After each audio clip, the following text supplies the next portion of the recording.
चित्तरंजन जी क्या कहिएगा, आप निर्दलीय प्रत्याशी है नौतन विधानसभा का। और सबसे पहले मैं आप सभी मीडिया बंधुओं को नमस्कार करता हूं और धन्यवाद देना चाहूँगा कि आप लोग यहाँ पे आए और कवरेज कर रहे हैं। हाँ बिल्कुल, मैं निर्दलीय प्रत्याशी हूँ और निर्दलीय प्रत्याशी तो मैं विगत 20 दिनों से हुआ हूँ।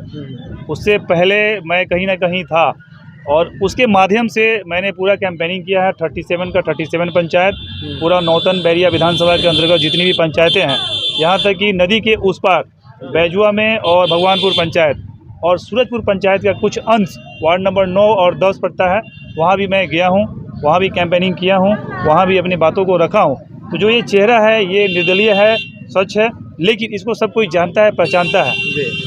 और निर्दलीय में भी हम लोग बहुत मजबूती के साथ में लड़ रहे हैं। हम लोग बहुत मजबूती के साथ में ज़मीन पे जो जनता का स्नेह प्यार है वो मिल रहा है। लोगों के दिल में कहीं ना कहीं इस बात को लेकर के सहानुभूति है। जहाँ भी मैं था वहाँ से हमें आगे नहीं बढ़ाने का काम किया गया, तो इसका लोगों के दिल में नाराज़गी भी है, जिसका आप लोगों को मीडिया के माध्यम से प्रेस कॉन्फ्रेंस करके रिजाइनेशन हुआ था एक मास लेवल पे, आप लोगों को पता होगा। इस चुनावी माहौल में एक से एक धुरंधर लोग उतरे हुए हैं, लेकिन अपने आप को आप कहाँ देखते हैं? मुझे तो कोई यहाँ पे धुरंधर दिखाई नहीं देता है।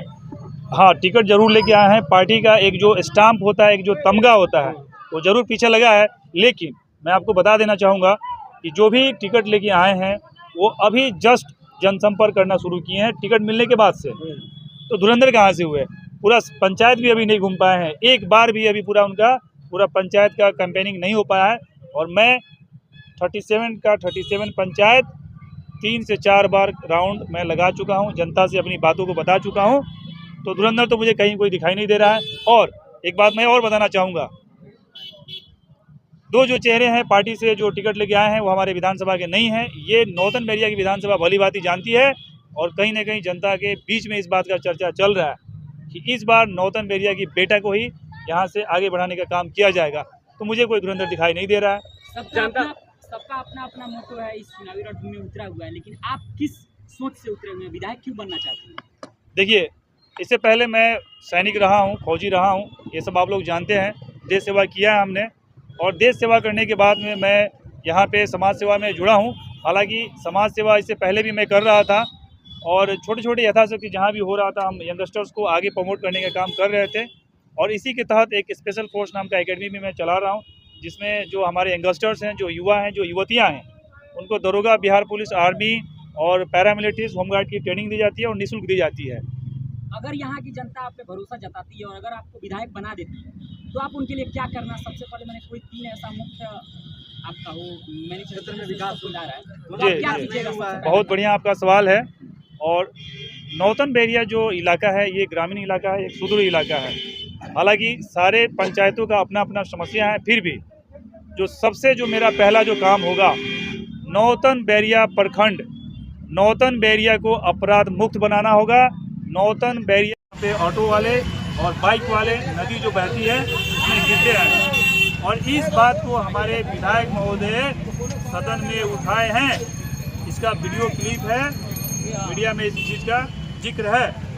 इस बात को उन्होंने उठाया है, लेकिन बात को उठाया और सामने से उनको जवाब मिला कि नहीं, ये अभी चल सकता है काम, इस पे मरम्मत करके काम कराया जा सकता है, इसको अभी बनाने की ज़रूरत नहीं है। तो हमारे जो स्थानीय विधायक महोदय हैं अपने सवाल को वापस ले लिए, अपने बात को ही वापस ले लिए। ये है हमारे खासियत है विधायक महोदय का। सर, आप नौतन बैरिया के पहला ऐसा विधायक है जो काफ़ी बार बैजुआ घूम चुके हैं, क्या बैजुआ को नौतन बैरिया से जोड़ पाइएगा? बहुत बढ़िया आपका सवाल है। देखिए, बैजुआ में मैं जब गया था तो मुझे ऐसा महसूस हुआ कि बैजुआ कहीं न कहीं उपेक्षा का दंश झेल रहा है।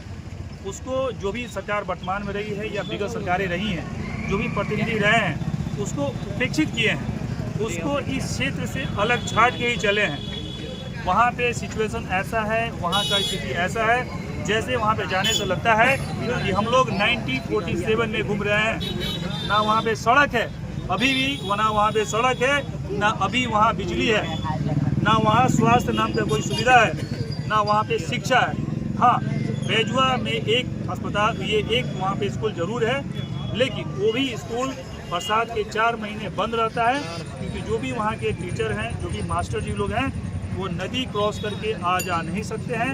जब बाढ़ की समस्या रहती है, पानी चारों तरफ उजला उजला एकदम जलमग्न रहता है, तो 4 महीने स्कूल बंद करना पड़ता है। तो शिक्षा का भी वहाँ पे कोई व्यवस्था नहीं है। वहाँ की मैं एक घटना बताना चाहूँगा।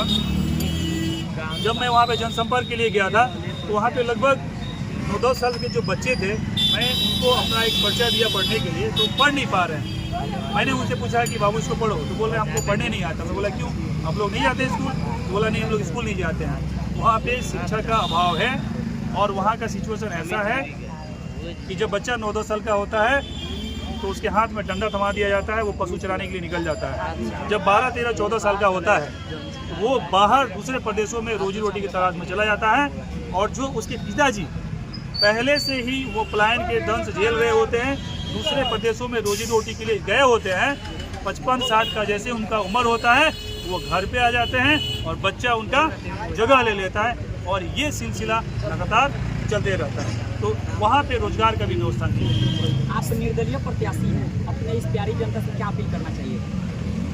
देखिए, जितने भी यहाँ पे मीडिया बंधु हैं, आप सबके चैनल के माध्यम से मैं नौतन बेरिया की जनता से एक आग्रह करना चाहूँगा, एक नेता के तौर पे नहीं, एक बेटा के तौर पे मैं जनता से हाथ जोड़ के ये अपील करना चाहूँगा कि आपने अभी तक सारे पार्टियों को देखा है, सारे नेताओं को देखा है, अभी तक आपको पार्टी और जाति के नाम पे बरगलाया गया है, धोखा दिया गया है, आपके साथ छुआवा किया गया है। आप इन सब चीज़ों से ऊपर उठ के, आप इन सब चीज़ों से हट के सोचें। आप देखें कि आपके नज़र में कौन सा इंसान बेहतर है, कौन सा इंसान भरोसेमंद है, कौन सा इंसान आपको बदहाली से बाहर निकाल सकता है, कौन सा इंसान आपके जो दिनचर्या है, जो आपका डेली रूटीन है, उसको सही कर सकता है, कौन सा इंसान आपसे जो वादा करता है, जो वादा करेगा उस पे खरा उतर सकता है, आपके कसौटी पे कौन खरा उतर सकता है। एक बार आप चितरंजन फौजी जो कि आपका बेटा है, इस पे विश्वास दिखाएं, एक बार अपना सहयोग दें, एक बार अपना आशीर्वाद दें। मैं ये वादा करता हूँ कि आपको आपके विश्वास के बदले चितरंजन फौजी आपका जो दुख दर्द है उसको ख़त्म करेगा, आपका जो दिनचर्या है उसको बदहाली से बाहर निकालने का काम करेगा। सर, गांव में घूम के कुछ इंटरव्यू ले रहे हैं तो बोल रहे हैं कि पार्टी में जीत के कुछ नहीं कर पा रहे थे, निर्दलीय जीत के क्या, आप निर्दलीय जीत के क्या करिएगा सर क्षेत्र के लिए? यही हमारी सबसे बड़ी विडम्बना है, ये हमारी सबसे बड़ी विडम्बना है।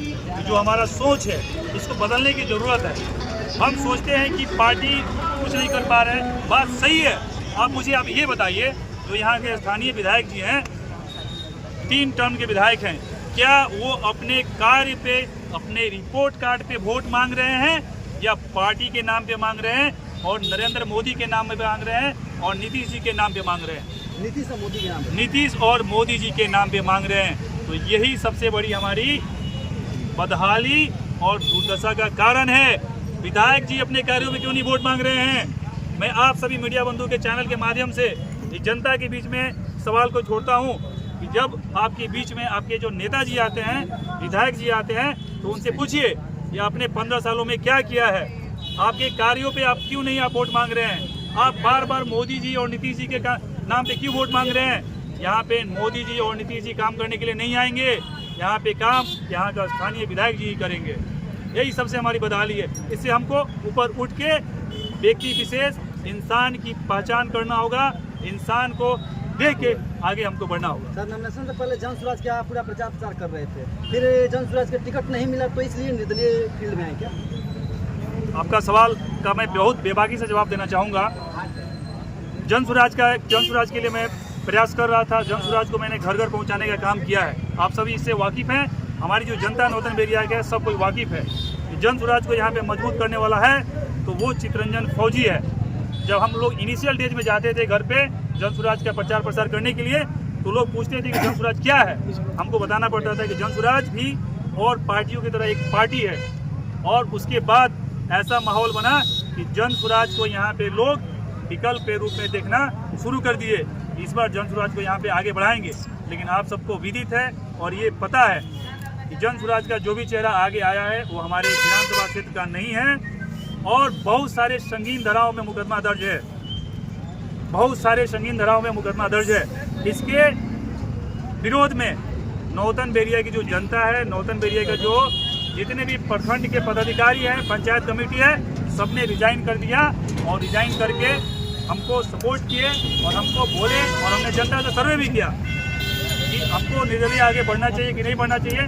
जनता ने कहा कि निर्दलीय आगे बढ़ना चाहिए, तब हम निर्दलीय आगे बढ़े। लास्ट में अपील और चुनाव चिन्ह के बारे में बोलिए। जैसा कि मैंने आप लोगों के माध्यम से मैंने अपील किया था कि जनता, जो नौतन बेरिया की जो जनता है, एक बार चितरंजन फौजी को विश्वास दिखाए। चितरंजन फौजी का चुनाव चिन्ह फूल गोभी छाप है, जो हम लोग सब्जी खाते हैं घरों में, और अभी सब्जी का सीजन भी चल रहा है, वही फूल गोभी छाप है। सब कोई जनता से मेरा आग्रह है, अपील है, इस बेटा का आपसे निवेदन है, चितरंजन फौजी आपका नेता नहीं, विधायक नहीं, एक बेटा बन के काम करेगा। यहाँ की जनता 3 लाख जो वोटर्स है, जो मतदाता हैं, वो सब के सब विधायक बनेंगे। चितरंजन फौजी विधायक नहीं बनेगा।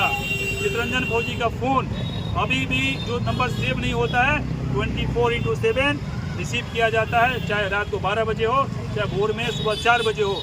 चितरंजन फौजी आप लोगों के बीच, आप लोगों के समक्ष एक नौतन बेरिया विधानसभा का प्रहरी बन के खड़ा रहेगा, एक बेटा बन के खड़ा रहेगा। आप सबों से मेरा विनम्र आग्रह है कि चितरंजन फौजी को एक बार आशीर्वाद दें। और मेरा चुनाव चिन्ह फूल गोभी छाप है। 11 नवंबर को आने वाले इलेक्शन पे, चुनाव के दिन, आप सभी इस पे बटन दबाएं और चितरंजन फौजी और अपने आप को विजयी बनावें। बहुत बहुत धन्यवाद, बहुत बहुत धन्यवाद।